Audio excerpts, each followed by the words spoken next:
만물을 지으시고 여전히 다스리는 창조주 하나님을 우리는 믿습니다. 이 시간 함께 모여 우리를 원하시는 사랑의 하나님을 예배합니다. 죄로 멀어진 우릴 위해 이 땅에 오신 어린 양 예수, 길과 진리 생명수를 통해 우리는 나아갑니다.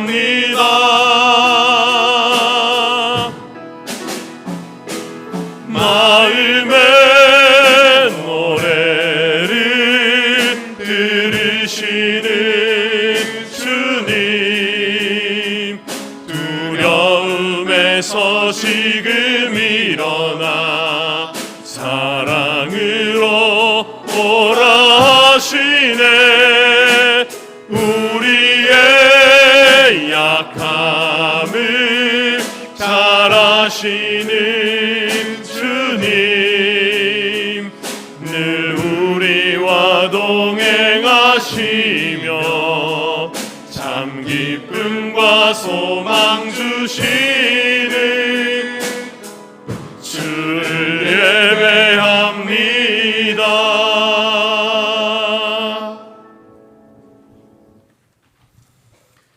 여호와께 감사하라. 그는 선하시며 그 인자하심이 영원함이로다. 큰 빛들을 지으신 이에게 감사하라. 해로 낮을 주관하신 이에게 감사하라. 홍해를 가르신 이에게 감사하라. 바로와 그의 군대를 홍해에 엎드리신 이에게 감사하라. 우리를 비천한 가운데서도 기억하신 이에게 감사하라. 우리를 우리의 대적에게서 건지신 이에게 감사하라. 모든 육체에게 먹을 것을 주신 이에게 감사하라. 그 인자하심이 영원함이로다. 하늘의 하나님께 감사하라. 그 인자하심이 영원함이로다. 아멘.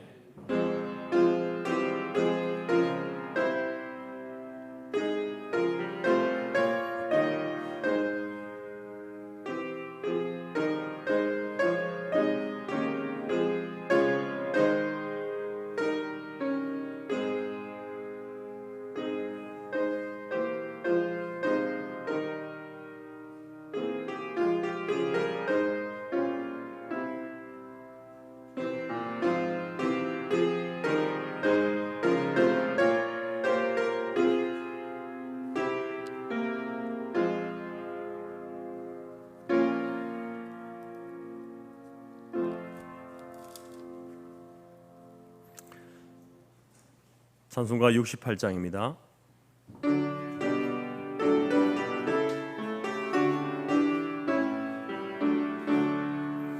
오 하나님, 우리의 창조주시니 내 주님께 귀한 것 드립니다. 내 주께만 엎드려 경배드리며 내 주의 이름 높이 찬양하네.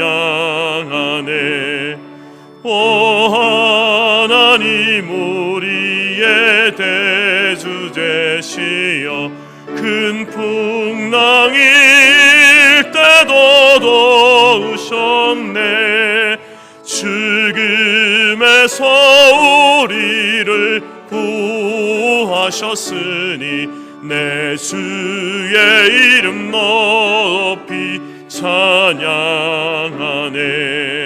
주 하나님 이름을 함께 높이며 대주제께 영광을 돌리오리. 그 능력이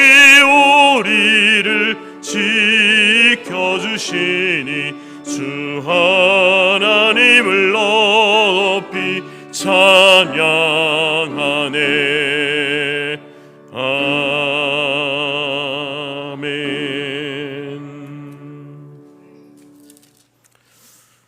교동문 105번 감사절 첫 번째입니다. 찬송가 뒤편 교동문 105번 감사절 첫 번째입니다.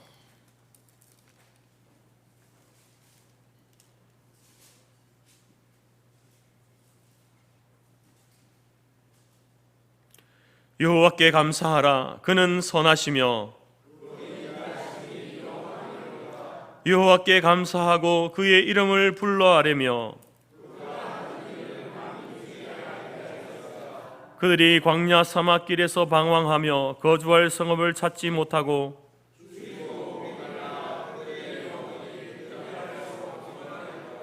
이에 그들이 근심 중에 여호와께 부르짖으매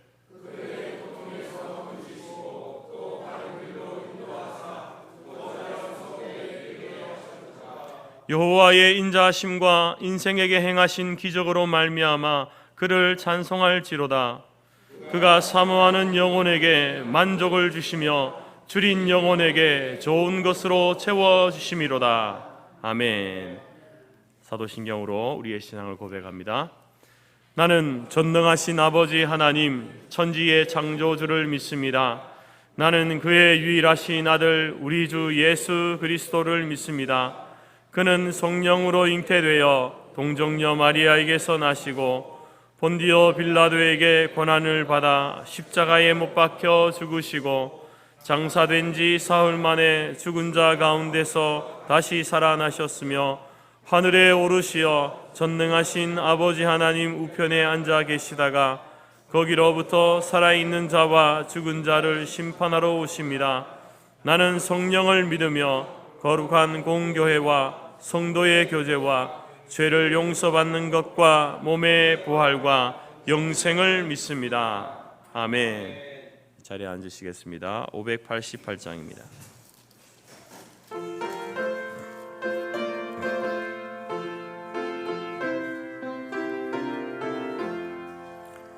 공중 나는 새를 보라. 농사하지 않으며 곡식모와 곡간 안에 들인 것이 없어도 세상 주관하는 주님 새를 먹여주시니 너희 먹을 것을 위해 근심할 건 무엇냐.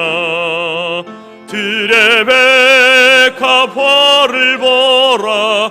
길삼수고 안에도 솔로몬의 입은 옷도 이 꽃만 못하였네. 아궁 속에 던질 풀도 귀히 피시거든 사랑하는 자녀들을 입히시지 않으랴. 너희들은 세상에서 무엇 먹고 마시며 무슨 옷을 입고 살까 염려하지 말아라. 이는 이방 사람들이 간구하는 것이요 너희 하늘 아버지는 너희 쓸 것 아신다. 너는 먼저 주의 나라 그의 의를 구하면 하나님이 모든 것을 너희에게 주시리.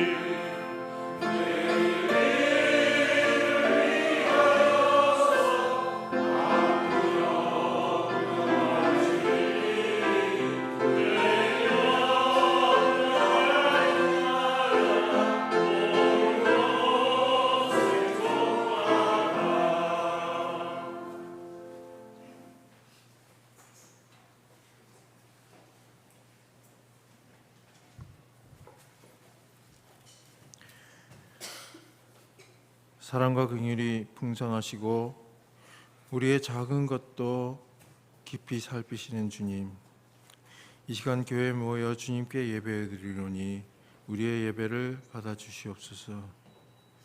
이제 한 해의 후반기에 들어서면서 오래전 우리 선조들이 보리 농사의 첫 추수 열매를 드리며 감사드렸던 맥추절이나 오순절을 기억하며 올해도 이 절기를 보냅니다.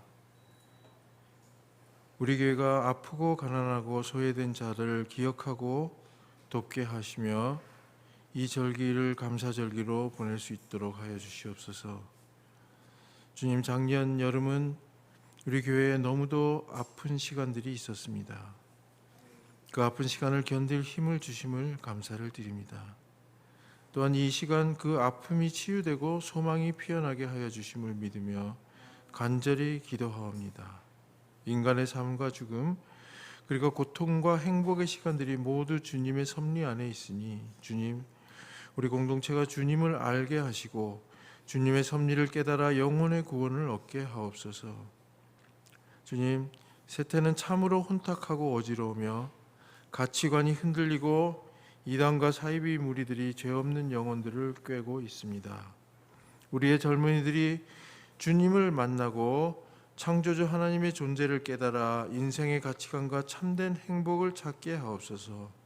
또한 우리의 장년에 접어드는 성도들의 신앙이 넓어지고 깊어져서 세월이 지나도 소망과 활력이 더욱 왕성하게 하옵소서. 그리하여 어렵고 힘들어도 바름과 진리를 놓지 않게 하시고 승리의 그날을 향해 나아가게 하옵소서. 십자가에서 인류의 죄를 대속하시고 죽기까지 사랑을 보여주심으로써 율법을 완성하고 죄에 매여 있는 인간들에게 구원을 베풀어 주신 주님, 예수 그리스도는 어제나 오늘이나 영원토록 동일하시오니 여러 가지 다른 교훈에 끌리지 말라 하셨으며 마음을 은혜로서 굳게 함이 아름답고 음식으로 할 것이 아니라고 하셨습니다. 주님, 우리의 공동체가 주님 주시는 은혜로 새 힘을 얻고 사명을 감당하기에 부족함이 없게 하시며 참된 행복 안에 거하게 하여 주시옵소서. 우리의 재건 교단이 바른 길로 가게 하옵시며 우리나라의 기독교의 가치관이 세워지고 이단과 사이비의 무리들이 사라지게 하옵소서. 앞으로 남은 장마 또 남은 후반기에도 주님 의지하며 나아가오니 함께하여 주시옵소서. 남은 순서를 주님께 맡기오며 예수님 이름으로 기도드렸습니다. 아멘.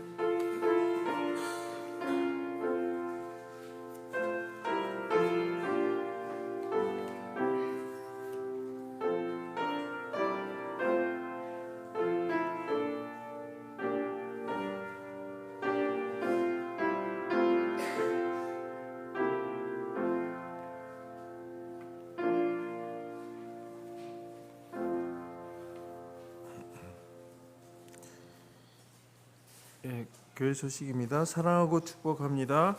하나님은 영이시니 예배하는 자가 영과 진리로 예배할지니라. 모든 예배 출발은 공적 집회를 부주의 하거나 고의적으로 소홀히 하거나 저버리지 않는 것입니다. 공적 예배는 신자의 경건 생활의 중심입니다. 주님 다시 오시는 날까지 주일 성수를 하여 하나님과의 교제, 영원한 안식과 위로를 얻는 성도들이 되시기 바랍니다. 오늘은 맥추 감사 주일입니다. 맥추절은 하나님의 은혜로 약속의 땅 가나안에 들어가서 첫 번째 추수한 것을 하나님께 드리면서 하나님이 베풀어 주신 은혜에 감사하면서 지켰던 절기입니다.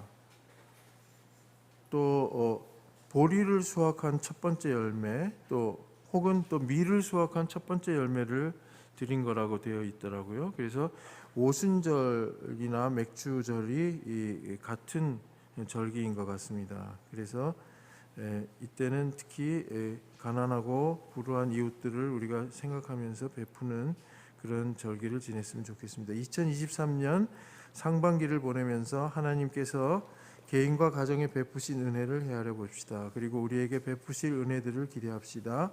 오늘 예배 중에 베푸신 은혜와 베푸실 은혜의 크기에 합당한 감사의 예물을 드립니다.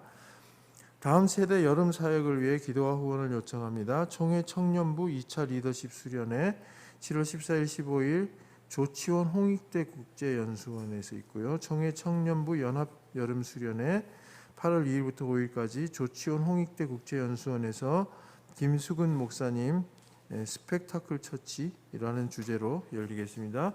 서울로회 어린이 연합 성경 캠프 7월 27일 목요일 29일 토요일까지입니다. 천안 총회신학대학원 우리는 삼위일체 하나님을 믿어요라는 주제로 열리겠습니다. 청소년부 캠프는 특별히 이번에는 우리 교단이 아닌 외부에서 하는 수련회에 참가하게 되겠습니다. 7월 31일 월요일부터 8월 2일까지 원주 연세대 캠퍼스에서 김용의 선교사, 서기련 목사, 강은도 목사님이 강사로 나오시고 주제는 유턴이라는 주제로 수련회를 갖겠습니다. 이 중에 저희 청년부하고 어린이들이 참석하는 것이 두 번째, 세 번째, 네 번째 연합 여름 수련회, 어린이 연합 성경 캠프, 청소년부 캠프입니다. 기도와 후원 부탁드리겠습니다. 4번 재건 동산교회 장로 장립식이 송학준 집사님 7월 2일 주일 오후 2시 재건 동산교회당에서 열립니다. 저희 교회에서 청년부 시절을 같이 보냈던 집사님이십니다. 같이 가실 분들은 1시 20분에 교회에서 출발하니까 동승해 주시기 바랍니다. 재건 영등포 교회 최영길 장로 딸 성희양 결혼식이 있습니다. 2024년 7월 8일 오후 12시 부평에 있는 웨딩홀에서 열립니다. 우리 노회에서 회개도 많이 하시고 장로 모임에서 열심히 활동하시는 우리 최영길 장로님입니다. 마음 전할 곳은 거기 적혀 있는 대로 해주시면 되겠습니다. 교우 소식입니다. 송쌍덕 성도님 임재현 형제 모친께서 팔을 수술해서 집에서 회복 중이십니다.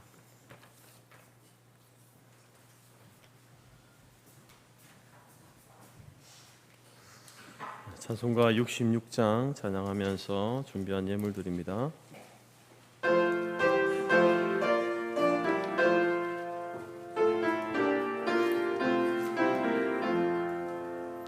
다 감사드리세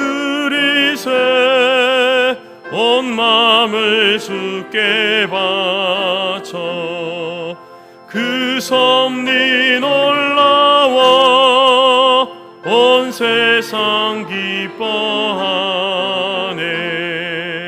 옛부터 주신 복 한없는 그 사랑 선물로 주시네.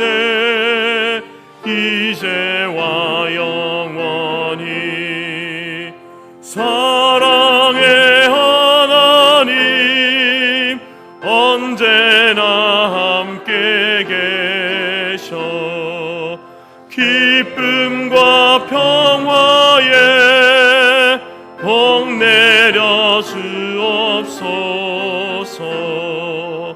몸과 맘 병들 때 은혜로 지키사 이 세상 악에서 구하여 주소서.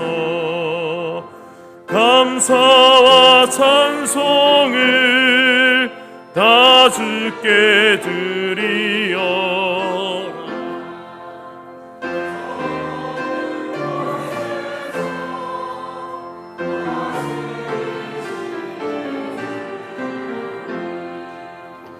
영원한 하나님 다 경배하여라. 전에도 이제도 장래도 영원히 아멘.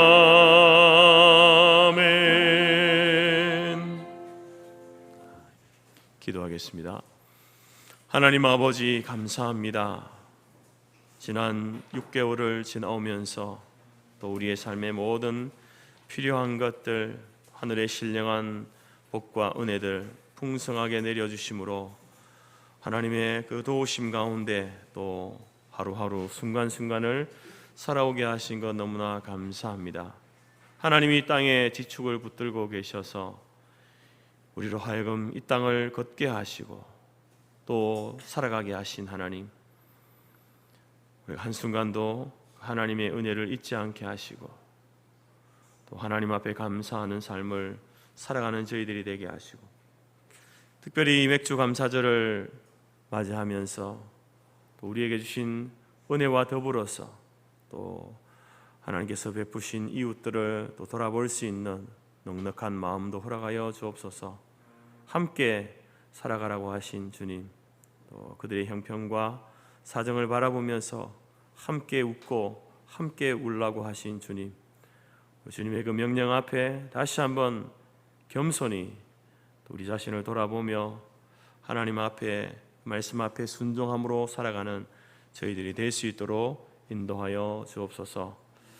하나님, 육체의 연약함 가운데 또 이렇게 있다가 또 함께 또 나와서 예배드리게 하시니 감사합니다. 우리 송상덕 성도님, 이제 믿음의 삶을 시작하였사오니 하나님 붙들어 주시고 악한 사단 마귀 조금도 그를 미혹시 못하도록 하나님 도우시고, 이제는 예수 그리스도로 말미암아 얻은 놀라운 구원의 삶을 살아갈 수 있도록 은혜를 다하시고, 어머니를 통하여서 모든 자녀들에게도 주의 생명의 복음이 전해지는 귀한 통로로 쓰임받게 하여 주옵소서. 하나님, 지금도 병상 가운데 있는 지체와 성도들을 기억하시고, 아버지 하나님, 저들이 말할 수 없는 탄식 가운데 하나님 앞에 기도하고 부르짖는 기도 들으시고 응답하여 주시되 강건함을 더하시고 회복의 은혜를 주셔서 하나님 원하옵기는 우리와 함께 나와서 예배드릴 수 있는 시간, 환경을 허락하여 주옵소서. 그리 아니하실지라도 있는 곳에서 하나님을 예배하며 하나님의 은혜를 기억하고 감사하는 삶을 살아갈 수 있도록 도우시고, 환경이 그들을 어떻게 할 수 없음을 그들의 입술로 그들의 삶으로 날마다 고백하며 살아갈 수 있도록 도우시고 인도하여 주옵소서. 작은 것 하나라도 하나님 외면치 아니하시고 우리에게 필요를 아시는 주님, 모든 것을 공급하여 주시는 그 은혜를 다시 한번 기억하며 감사함으로 우리의 감사가 회복되어지는 귀한 은혜의 시간이 될 수 있도록 도우시고 인도하여 주옵소서. 예수님의 이름으로 기도드립니다. 아멘.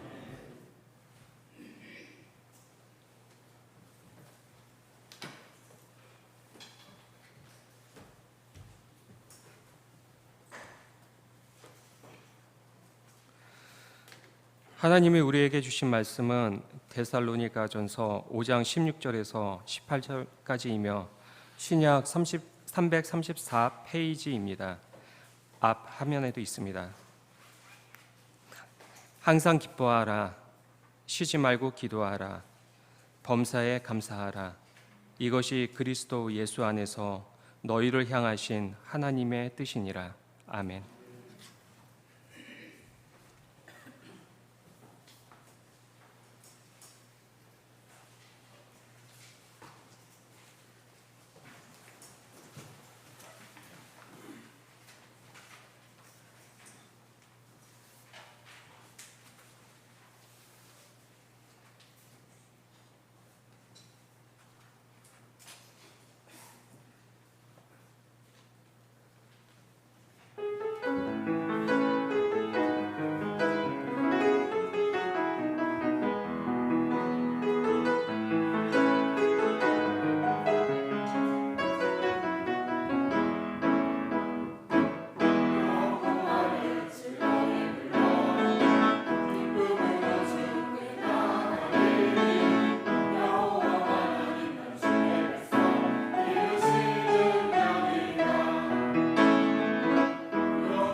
오늘은 이제 우리 맥주 감사절, 우리 장로님이 잘 설명해 주신 것처럼 맥주 감사 주일로 지키게 됩니다. 한국 교회는 1년에 2번씩 큰 감사절을 지납니다. 7월에 7월 첫째 주에 이 맥주 감사 주일을 지나고 또 11월 셋째 주에 이제 추수 감사 주일을 지나게 됩니다. 추수 감사절은 이제 교회 역사 속에서 전통적으로 이제 자리 잡게 된 감사절이죠. 영국의 청교도들이 1620년에 이제 영국 국교회가 교회 수장이 왕이다. 그래서 교회 믿음의 생활을 이제 핍박하고 방해하는 그것에 저항하고 반대해서 자유를 찾아서 미국으로 건너가게 됩니다. 그리고 그 이듬해 이제 그곳에서 거둬들인 그 곡식을 가지고 하나님 앞에 감사드린 날, 그날을 이제 기억해서 추수감사절 이렇게 해서 우리가 한국 교회가 지키게 되고요. 또 맥주 감사절은 이제 이 하나님이 친히 명령하신 것으로 출애굽한 이스라엘 백성들이 가나안 땅에서 얻은 곡식으로 드린 감사절, 그것이 이제 추수감사절입니다. 맥주 감사절입니다. 맥주절이라고 부르는 것은 이제 추수한 보리단이나 밀을 하나님께 드렸기 때문에 보리 맥자를 써서 이제 맥주절이라고 이렇게 부르게 됩니다. 이 맥주절이 되었다, 맥주 감사주일이 되었다라는 것은 이제 올해도 절반이 지나갔다라는 말입니다. 한 해의 절반이 지나갔다라는 것이죠. 그래서 우리는 이제 이 절기에 지난 6개월, 지난 2013년을 시작하면서 6월달 지나가면서 돌아보면서 삶의 그 순간순간 하나님 앞에 우리가 받은 은혜가 무엇인지, 감사의 제목이 무엇인지를 기억하고 하나님 앞에 감사하는 그러한 절기가 됩니다. 물론 지난 6개월을 지나오면서 어렵고 힘든 순간이 없었겠습니까?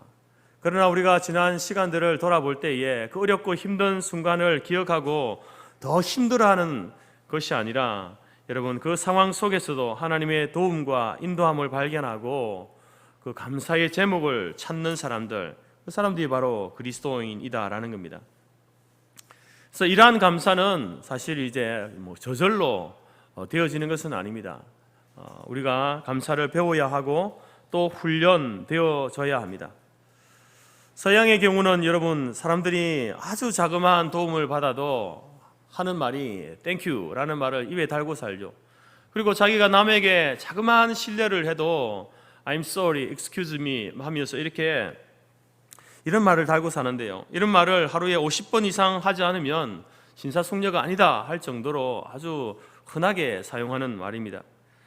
그럼 여러분 이러한 이 문화들이 저절로 되어진 것인가? 결코 그렇지 않다는 것이죠. 오랜 세월 동안 감사를 강조하는 기독교 문화가 제일 큰 영향력을 미쳤고 또 그리고 어려서부터 가정에서는요 자녀들에게 감사 훈련을 시키고 있기 때문에 그렇습니다. 아주 냉혹할 정도로 이 감사하도록 이렇게 시킨다라는 것입니다. 여러분 기독교에서는 왜 이렇게 감사를 강조할까요?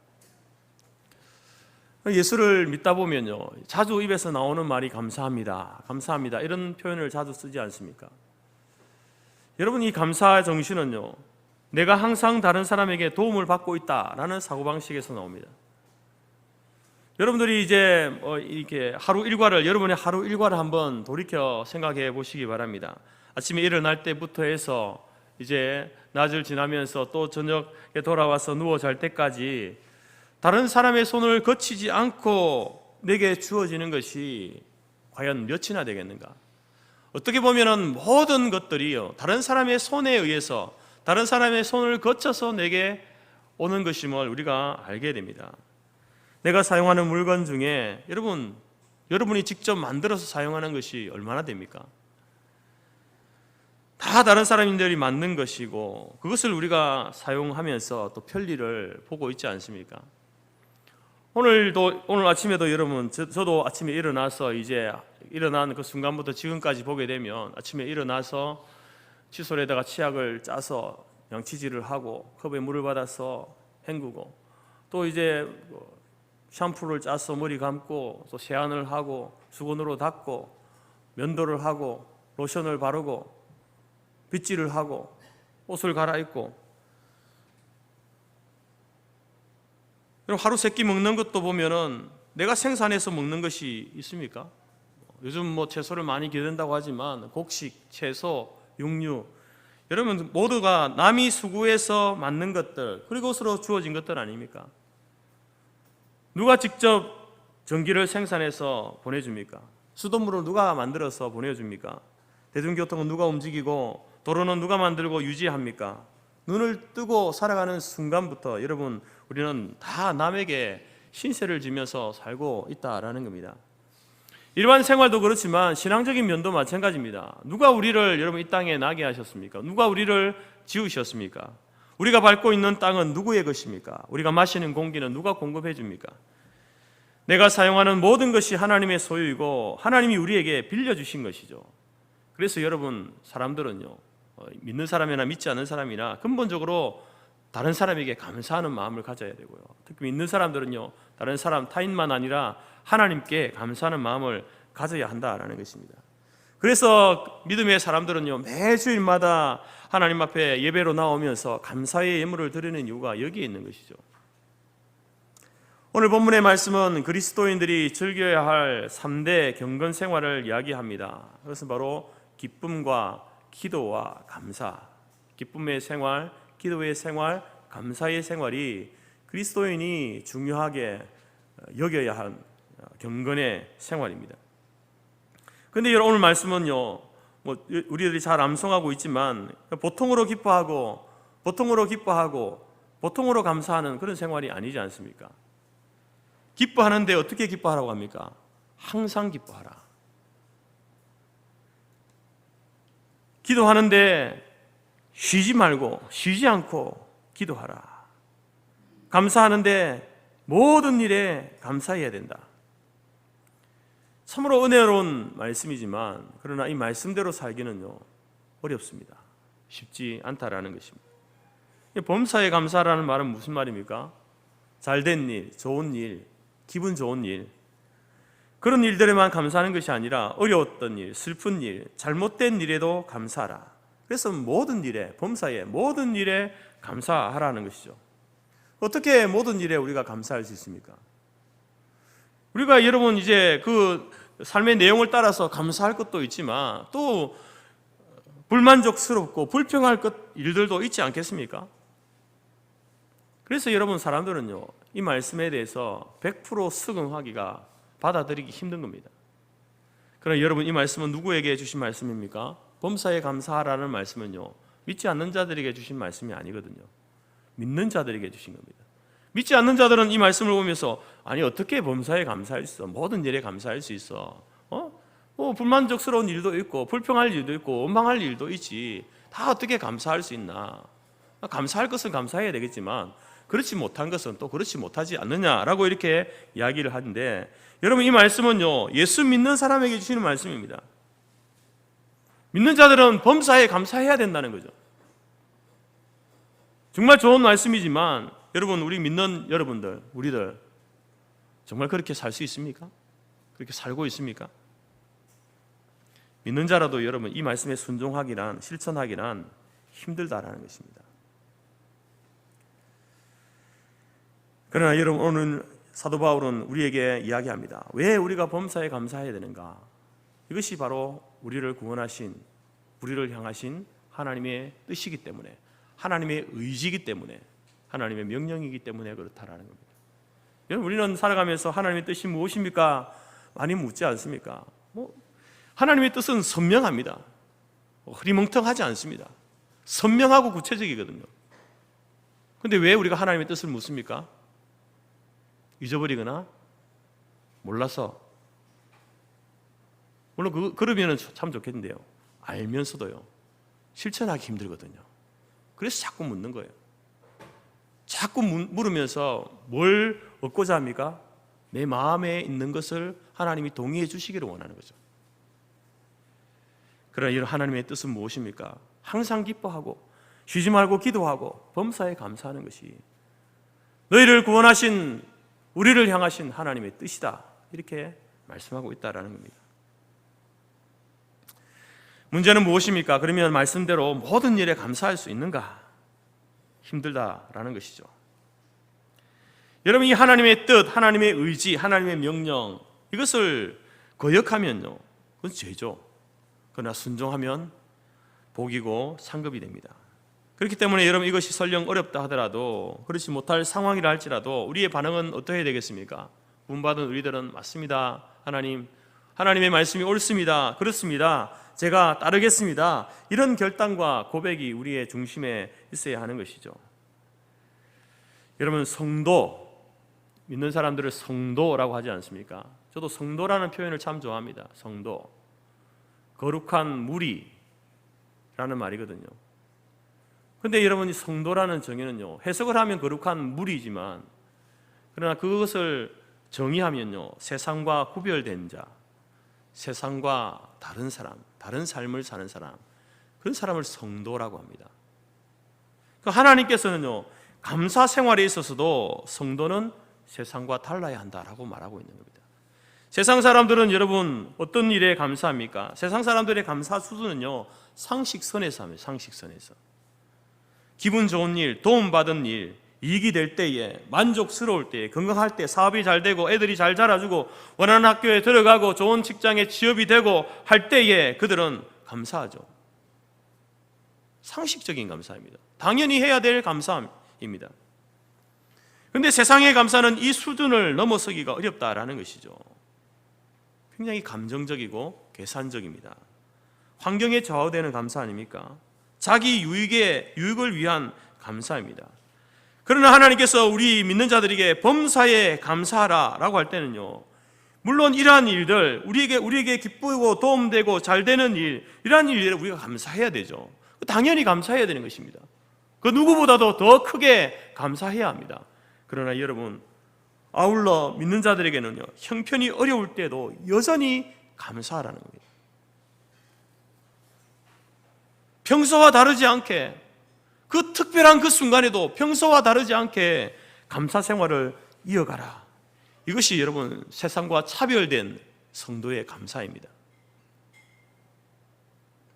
그래서 이러한 감사 생활이, 범사에 감사하는 이 감사 생활이 바로 우리가 세상과 다르다, 세상 사람들과 다르다라는 것을 극명하게 보여줄 수 있는 기회가 된다라는 겁니다.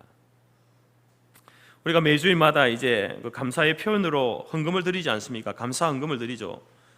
근데 감사 드릴 때 거기에 보면 이제 감사 제목들이 있는데, 당연히 감사해야 될 부분들을 감사하는구나, 이런 내용도 있지만 감사 드릴 형편과 사정이 아님에도 하나님 감사합니다 하는 성도들이 있습니다. 병이 들었는데, 사랑하는 가족을 떠나보냈는데, 신앙적인 핍박 가운데 있는데, 특별히 기업이 없는 가난한 중에도 하나님 감사합니다 하고 감사 예물을 드리는 겁니다. 여러분, 우리가 감사하는 것은요, 범사에 감사하는 것은요, 내가 성도임을 증거하는 열매입니다. 그래서 성도는요, 눈물 가운데에서도, 병들고 아픈 중에도, 가난한 중에도, 마음의 상처 가운데에서도 하나님 감사합니다, 이런 기도와 고백이 나오는 것이죠. 그 억지로 만들어내는 게 아니거든요. 너무나도 엄청난 사건이고 극단적인 예일지는 모르겠지만 감사할 때 생각나는 사람이 바로 고난의 사람 욥입니다. 욥의 감사는요, 세상이 흉내낼 수 없는, 따라할 수 없는 감사입니다. 욥은 여러분, 그 당시에 그가 가지고 싶었던 모든 것을 가지고 누렸던 사람입니다. 동방의 갑부, 부자였고요, 아름다운 아내와 신앙으로 잘 자라준 건강한 7 아들과 3 딸을 두었습니다. 많은 사람들에게 존경과 사랑을 받았습니다. 특히 감사한 것은 하나님을 믿는 사람이었는데 어설프게 믿지 않았거든요. 동방의 의인이다 라고 인정받을 정도로 하나님을 정말 신실하게 믿는 그러한 성도였습니다. 믿는 자였습니다. 남부러울 것이 없는 행복한 삶을 살고 있었습니다. 그런데 이 욥에게요, 한순간에 엄청난 환란이 들이닥치게 됩니다. 그 많던 재산과 사랑하는 10자녀를 순식간에 잃어버립니다.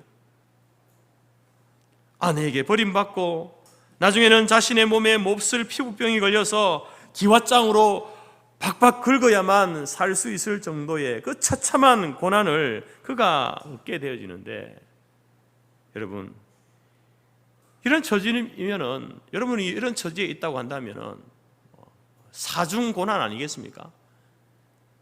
이런 처지에 있으면은 입 밖에 여러분 감사라는 말이 나올 수 있겠습니까? 재산을 다 잃어버렸습니다. 자식들을 다 잃어버렸습니다. 아내도 자신을 버렸습니다. 친구들도 자신을 향해서 욕합니다. 자신의 몸에 병이 걸려서 고통 중에 있습니다.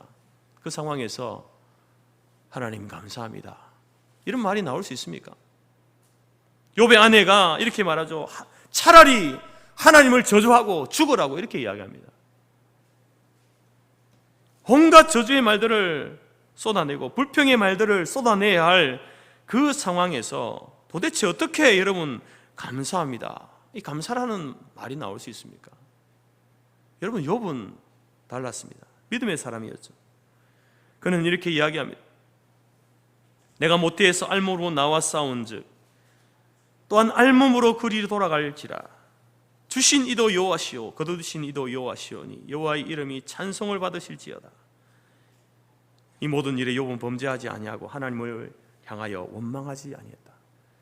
여러분, 이 말이, 이 고백이, 욥의 고백이요, 그가 모든 것이 다 조건과 환경이 다 주어졌을 때에 정말 행복할 때 했으면은, 그래 나도 저 정도면 나도 이렇게 이 정도 하지, 이 정도 못할, 감사하지 못할, 이런 고백 못할 사람이 어디 있어? 라고 할 수 있는데요, 여러분, 이 고백이 언제 나왔습니까? 모든 것을 다 잃어버리고 주신 이도 하나님이시고 이 모든 것을 가져가신 이도 하나님이시오니 하나님만, 하나님의 이름만이 영광을 받으실 줄 믿습니다. 하나님 앞에 찬송하는 이러한 위대한 고백을 하는 모습을 보게 됩니다. 여러분, 왜 이렇게 욥은 다릅니까? 왜 이렇게 어려운 이 감사를 그의 그 아픈 상황 속에서, 절망의 상황에서 할 수 있습니까? 욥은요, 환경보다 하나님을 더 의지하고 신뢰했습니다. 우리가 알거니와 하나님을 사랑한 자, 곧 그 뜻대로 부르심을 입은 자들에게는 모든 것이 합력하여 선을 이루느니라. 모든 것을 합력하여 선을 이루시는 하나님을 욥은 믿었다라는 것입니다. 그 모든 일에 뭐가 있습니까? 재산을 다 잃어버린, 자식들이 다 죽어버린, 부인이 자기를 떠나버린, 버린, 자신의 몸에 병이 걸려있는 지독한 처참한 이 상황, 이것도 모든에 포함되는 거죠. 이 모든 것들을 합력하여서 선을 이루게 하시는 하나님, 그 하나님을 믿었기 때문에 하나님, 나 고통스럽습니다, 아픕니다, 힘듭니다, 그러나 하나님 감사합니다, 이런 고백을 할 수 있었다는 것입니다. 여러분, 참으로 기가 막힌 감사 아닙니까? 그러나 너무나 감동적인 감사이죠. 왜 성경은 이 욥의 이런 이 고난의 이 순간에 그가 이렇게 고백했던 이 감사를 우리에게 소개할까요? 기록해주고 있을까요? 바로 우리로 하여금 욥이 보여주고 있는 이 감사, 이 감사를 여러분, 우리도 범사에 감사하라고 우리에게 그렇게 격려하고 있는 것이죠. 혹시 여러분 가운데 고난이 있겠지만 욥과 같은, 욥만큼 이런 고난을 받은 분이 있습니까? 저는 제가 지금까지 살면서 얼마 살지도 않았지만 욥과 같이 고난받은 분은 제가 본 적이 없습니다. 거의 고난이 있는데도요, 그래도 하나는 남아있더라고요. 하나는 남아있었습니다. 욥처럼 이 사중적으로 고난이 정말 이 파도처럼 한꺼번에 종합 선물 세트처럼 이렇게 몰려오는 사람은 저는 본 적이 없습니다. 육신의 질병에 걸렸으면 가족들이 서로 사랑하고 똘똘 뭉쳐서 그렇게 하는 모습을 봤거든요. 경제적으로 힘들면 주위 사람들이 또 그래도 그 사람을 인정해주고 도와주고 하는 그런 모습을 봤거든요. 욥과 같은 이런 모습은 거의 본 적이 없습니다. 여러분, 우리가 이 욥과 같은 고난을 받지 않았다고 한다면 우리에게는요, 욥보다 더 크게 감사할 제목이 있는 겁니다. 욥이 이 정도 감사했으면 우리는 욥보다 더 크게 감사할 제목이 있는 사람들 아니겠습니까? 오늘 본문에 편지를 쓰고 있는 사도 바울도 마찬가지죠. 인간적으로 본다면 그는 전혀 기뻐하거나 감사할 이유가 없는 사람입니다. 복음 때문에 예수님을 전하다가 그가 억울하게 받은 고난 얼마나 많이 있습니까? 배고픔과 굶주림과 억울함, 핍박과 마음과 육체의 고통, 질병, 죽는 순간까지 여러분 감옥에서 그런 고통을 받았습니다. 그럼 그가 항상 기뻐하라, 범사에 감사하라 이렇게 편지하고 있습니다. 왜 이런 편지를 합니까? 자기는 그렇게 하지도 못하면서 하라고 하는 게 아니잖아요. 사도 바울도 그렇게 하고 있으면서 또 성도들을 향하여서, 그 고난받는 성도들을 향하여서 이야기하고 있습니다. 왜냐하면 이것이 하나님의 뜻이기 때문에 그렇다. 우리를 향하신 하나님의 의지고 하나님의 명령이기 때문에 그렇다라고 이렇게 이야기하고 있는 것입니다. 사도 바울이 빌립보 성에서 복음을 전하다가 붙잡혀서 동역자 실라와 함께 매를 실컷 맞고 감옥에 갇힌 적이 있었습니다. 그 감옥에 갇힌 두 사람이 여러분 매를 맞고요 감옥에 갇혀 있습니다.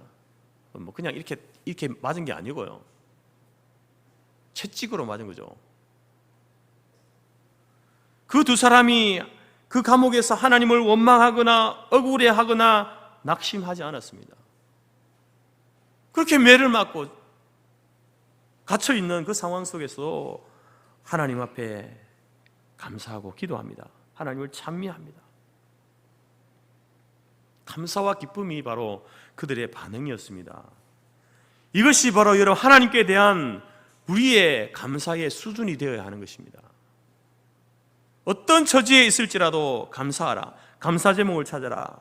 성도는 모든 일에 감사할 수 있어야 된다. 하나님께서 우리에게 요구하시는 뜻입니다. 하나님의 의지입니다.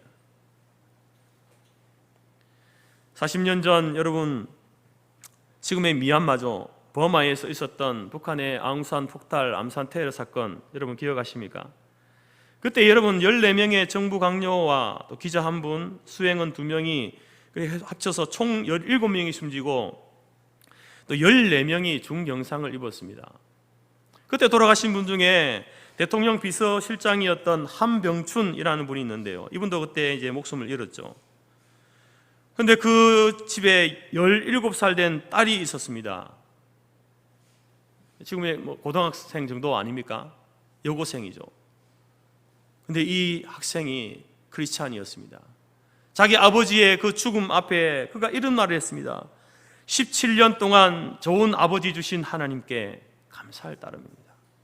여러분 청소년이 아버지가 지금 폭탄 테러로 죽었는데 그것도 국가의 일을 위해서 간 것 아닙니까? 그렇게 해서 죽었는데 17년 동안 좋은 아버지 주신 하나님께 감사할 뿐입니다.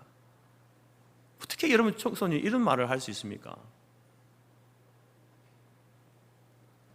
어리지만 여러분 가슴 찢어지는 아픔이지만 여러분 바로 이 소년이 바로 합력하여 선을 이루시는 하나님을 믿었기 때문에 이런 고백을 할 수 있는 것이죠. 슬픔이 없는 게 아니죠. 고통이 없는 게 아닙니다. 아픔이 없는 게 아닙니다. 그러나 여러분 이 일도 합력하여 선을 이루실 하나님을 믿었기 때문에 17년 동안 촌아버지 주신 하나님 감사합니다. 이런 고백을 할 수 있는 것입니다. 어느 권사님이 20대에 혼자 되시고 아들과 딸 두 남매를 소중히 키워 나왔는데 이 아들이 고3 때에 암으로 이렇게 죽고 말았습니다. 홀로 두 자녀를 키워오면서 그리고 그 아들을 잃어버렸을 때에 그 어머니의 고통이 얼마나 큰 슬픔이겠습니까? 하늘이 무너지는 그러한 슬픔 아니겠습니까? 그러나 이 권사님은 믿음으로 슬픔을 견뎌내고 장례식을 다 마친 다음에 그 주일에 교회에 가서 자기 재산의 절반을 아들의 이름으로 감사헌금으로 냅니다.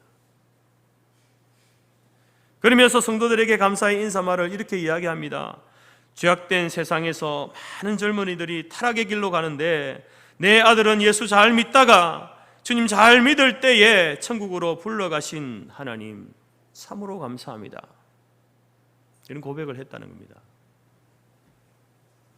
이것이 바로 여러분 그리스도인의 성숙한 감사의 모습이죠. 세상과 차별된 우리들의 감사 생활이 되어져야 한다는 겁니다. 여러분 감사는요 믿음입니다. 믿음하고 연관이 있는 거예요. 감사는요, 성숙한 믿음과 연관되어져 있는 겁니다. 성도라고 해서 다 이렇게 감사할 수 있는가? 그렇지 않습니다, 여러분. 성숙한 사람만이, 성숙한 믿음을 가진 성도만이 이렇게 할 수 있는 것이죠. 돈이 있다고, 여러분 건강하다고 이렇게 감사할 수 있는 것이 아닙니다. 믿음이 있어야 되는 것이죠. 성숙한 믿음이 있어야 범사에 감사라는 이 말씀의 명령에, 하나님의 뜻과 의지에 순종할 수 있는 겁니다.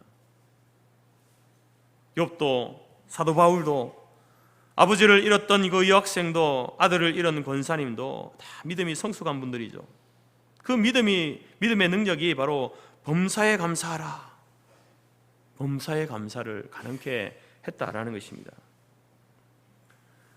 제가 여러분 성도교회 처음 부임해 왔을 때에 매주일마다 이제 회계를 담당하신 집사님이 현금자 명단을 저에게 이렇게 주시는 거예요. 출력을 해가지고 주시더라고요. 그리고 주보에다가도 이제 지금은 없지만 주보에다가 헌금하신 분의 이런 명단들을 다 이렇게 누가 11조 했고 누가 뭐 감사헌금 했고 누가 다 적어 끝에 기재되어 있었습니다. 그래서 누구나 이제 누가 11조 했고 이번 주에 누가 했고 이번 달에는 누가 했고 다 알 수 있었죠. 그리고 몇 달이 지난 후에 제가 회계 집사님에게 이야기했습니다. 집사님, 헌금 명단 일일이 저에게 보고하지 않아도 됩니다. 그리고 주보에 있는 이 헌금하신 분들의 이름도 제가 이제부터 넣지 않겠습니다.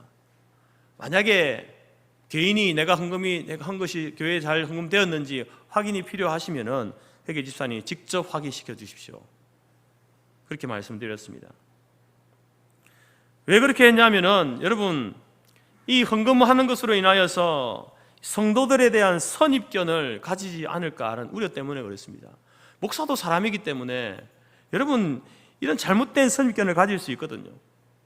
그분이 헌금을 하는가 하지 않는가, 그분이 얼마만큼의 헌금을 했는가, 그 헌금하는 그것에 따라서 사람들을 저울질할 수 있는 것 아닙니까?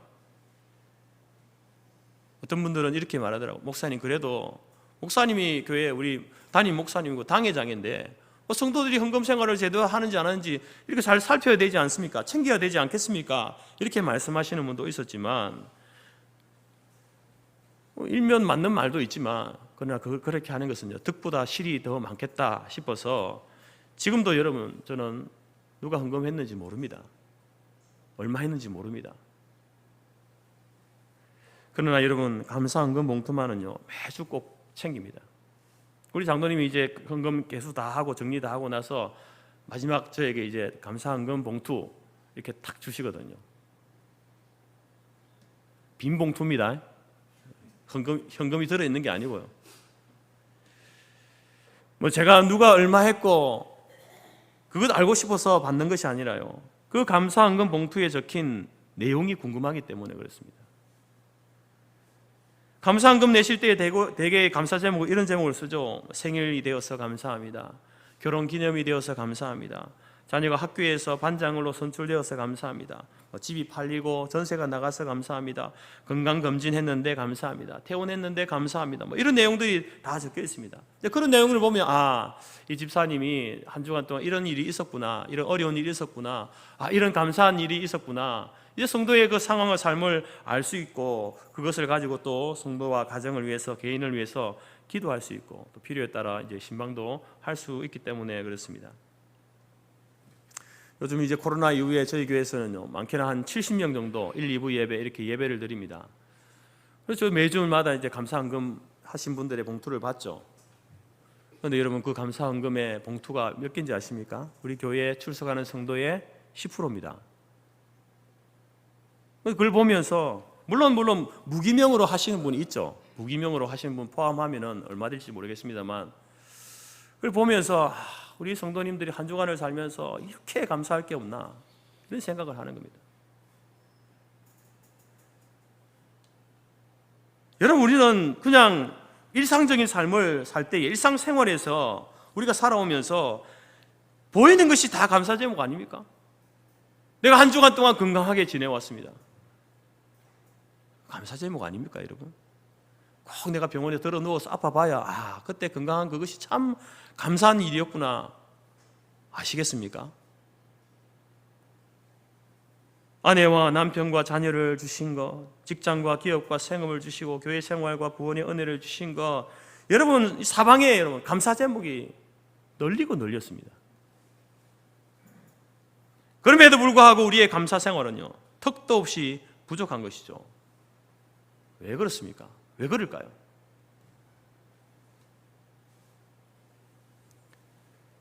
잊어버렸어도 그럴 수도 있고요. 그런데 중요한 것은요, 하나님이 주신 은혜를요 당연하게 생각하는 겁니다. 몸에 익숙해진 거죠. 당연히 내가 누려야 할 것, 내가 받아야 할 것 받은 것 아닌가?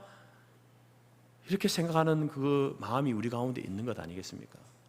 그래서 그게 특별한 게 아니죠. 한 주 동안 건강하게 호흡하면서 살아온 게 특별한 일이 아닌 거죠. 뭐 일상생활 그렇게 다 나머지 다른 사람도 다 그렇게 사는 것 아닌가? 이게 뭐 특별히 감사할 일인가? 이렇게 생각하는 것이죠. 그러니 여러분 병원에 가서 물어보십시오. 걸어 다니고 건강하게 밥 먹고 소화시키고 운동하고 직장 다니고 하는 게 얼마나 감사한 일인지.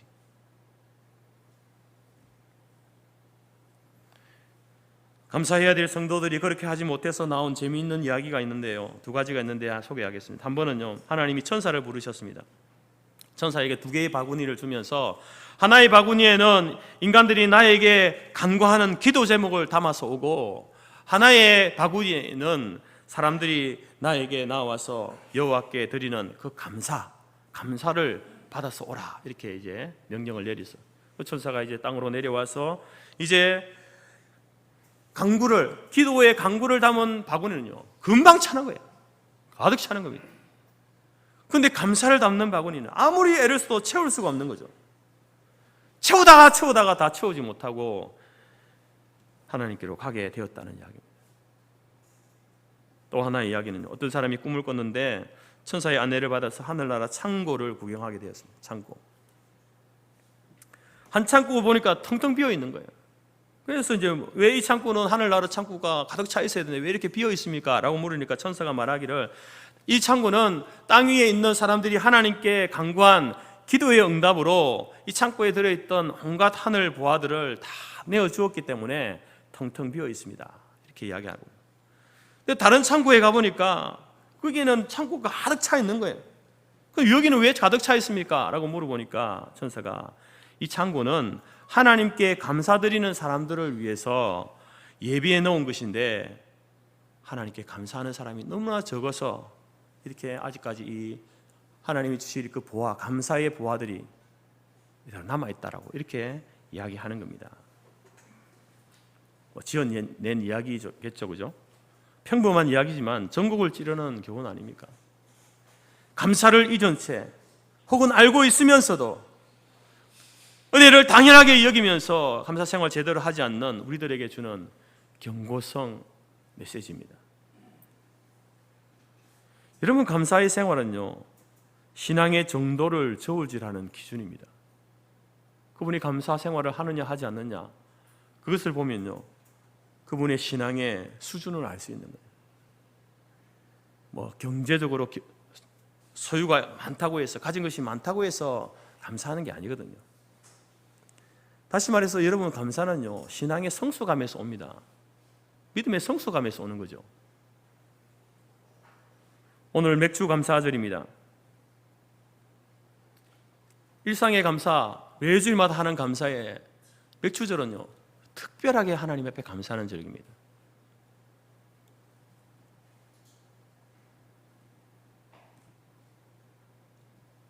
감사 생활, 우리의 감사 생활은 세상과 달라야죠. 그 감사를 통해서 하나님의 영광을 나타내야 합니다. 여러분들이 드린 그 감사의 예물은 하나님의 그 영광, 그 은혜를 나타내기에 충분합니까? 아니면 인색합니까? 부족합니까? 어떻습니까?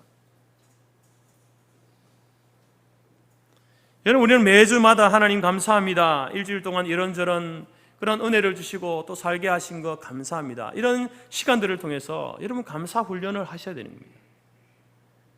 그리고 때를 따라서 우리에게 특별하게 베푸신 은혜, 기간마다 추수, 맥추 이 절기들을 돌아보면서 상반기 또 한 해, 그 인생의 중요한 순간순간에 그럼 우리가 하나님 앞에 특별한 감사를 통하여서 맥주절의 의미가 우리 장로님이 말씀하신 것처럼 맥주절은요, 그래서 우리가 감사드린 것을 가지고 어려운 이웃들과 함께 나누는 절기가 맥주절이거든요. 그래서 우리가 드린 그 감사를 통해서 이웃과 함께 나눔으로, 어려운 이웃과 함께 나눔으로 하나님이 우리에게 어떠한 분인지 그 하나님의 영광스러움을 함께 높이고 찬송하고 드러내는 그러한 모습으로 우리가 나아가는 절기가 된다라는 것입니다. 이러한 감사 절기를 맞이하면서 다시 한번 우리가 지금까지 지나왔던 시간 속에 내가 이 감사 생활을 잊어버리고 있었다면 여러분 회개하시기 바랍니다. 돌이키십시오. 회복하시기 바랍니다.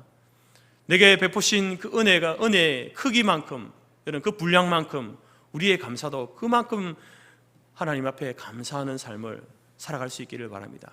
감사할 때에 하나님께서 우리에게 복 주십니다. 감사할 때에 우리를 회복시키십니다. 감사할 때에 여러분 더 큰 감사의 제목을 주실 줄 믿습니다. 우리 모두가 다시 한번 범사에 감사하고 감사 생활에 풍성한 우리 성토교회와 우리 모든 성도들이 되어지기를 주님의 이름으로 축복합니다. 기도하겠습니다. 하나님 아버지 감사합니다. 지난 6개월을 지나오면서 한순간도 하나님의 은혜가 아닌 순간이 없었고 하나님의 도우심 가운데 살아왔습니다. 우리 주변에 있는 많은 사람들의 또 격려와 위로와 도움으로 우리가 살아왔음을 고백하며 하나님 앞에 감사를 드립니다. 아버지 하나님, 우리가 드린 이 감사, 범사에 감사하는 이 삶을 통하여서 하나님께 온전한 영광을 올려드릴 뿐만 아니라 또 믿지 않는 자들에게도 하나님의 영광을 드러내는 저희들의 삶이 될 수 있도록 도와주옵소서. 좋은 일, 기분 좋은 일, 행복한 일, 우리가 원했던 일만 아니라 고난, 어려움과 고통과 또 아픔의 순간에도 합력하여 선을 이루시는 하나님을 믿음으로 감사할 수 있는 저희들이 될 수 있도록 도우시고 인도하여 주옵소서. 예수님의 이름으로 기도드립니다. 아멘. 찬송가 313장입니다.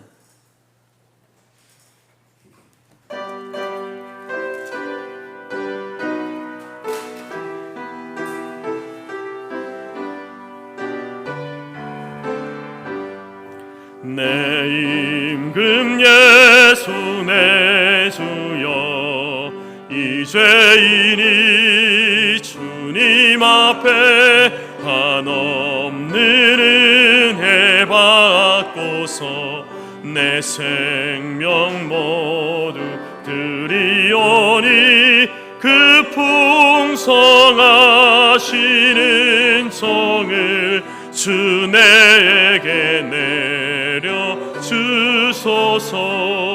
내 임금 예수 내 주여 내 허물은 덮으시고 주 십자가에 흘리신 그 피를 믿는 마음 보사 내 중한 죄를 사하여 참 평안 한마 주소서. 내 임금 예수 내 주여 주 은혜에 감격하여 한없는 감사 찬송을 내 주님 앞에 드리오며 내 마음과 정성 다하여 늘 기뻐하며 살리라. 내 임금 예수 내 주여 이 마음과 이 천한 몸 그 보배 피로 값주고 주 친히 사신 것이오니 나 이제 살아 죽으나 주 뜻만 따라 살리라. 아멘. 축복 기도하겠습니다. 지금은 우리 주 예수 그리스도의 은혜와 하나님 아버지의 크신 사랑과 성령의 교제 교통 충만케 하신 은혜가 일상의 삶만 아니라 우리의 삶 가운데 특별한 삶의 순간에도 범사에 감사함으로 하나님의 영광과 하나님의 존귀하심을 드러내기로 마음에 소원하고 작정하는 모든 주의 백성들 머리 위에와 그들의 가정과 기업과 자녀와 우리가 속한 성도교회와 재건 재단 위에 지금부터 영원토록 함께 있을지어다. 아멘.